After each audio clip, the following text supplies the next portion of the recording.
ও সাথী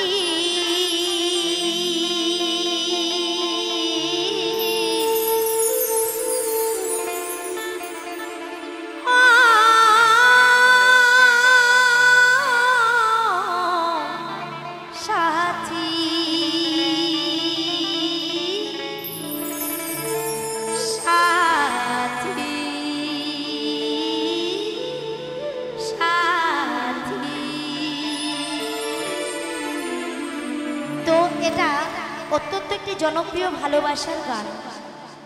তো ভালোবাসা কিন্তু সবকিছুর মধ্যেই থাকে, জীব বলুন, জন্তু বলুন, মানুষ বলুন।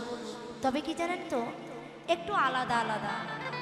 মানুষের ভালোবাসা আলাদা হয়, ভগবানের ভালোবাসা আলাদা হয়, এবং জীবে জন্তুর ভালোবাসা আলাদা হয়, পাখির ভালোবাসা আলাদা হয়, কিন্তু নাম একটাই, সেটা হচ্ছে ভালোবাসা। তো এই যে ভালোবাসা কথাটার অর্থ, এই ভালোবাসা কিন্তু ঠিক তেমন করেই প্রত্যেকটা জাতির মধ্যে আছে। হিন্দুস্তানি বলুন, বাঙালি বলুন, মারাঠি বলুন, এবং ম্যাড্রাসি বলুন, কি নেপালি বলুন, আর কি বাঙালি বলুন, যাই হোক। তো হিন্দিতে কি বলছে এই ভালোবাসার কথা শুনুন, একটু মিক্সড করে গাইছি, এটা আমার অভিজ্ঞতাই বলতে পারেন। তেরে ইश्क में लग गया रो, तेरे इश्क में लग गया रो, तेरे बिन दिल नहीं लगता, तेरे बिन दिल नहीं लगता।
কত সুখ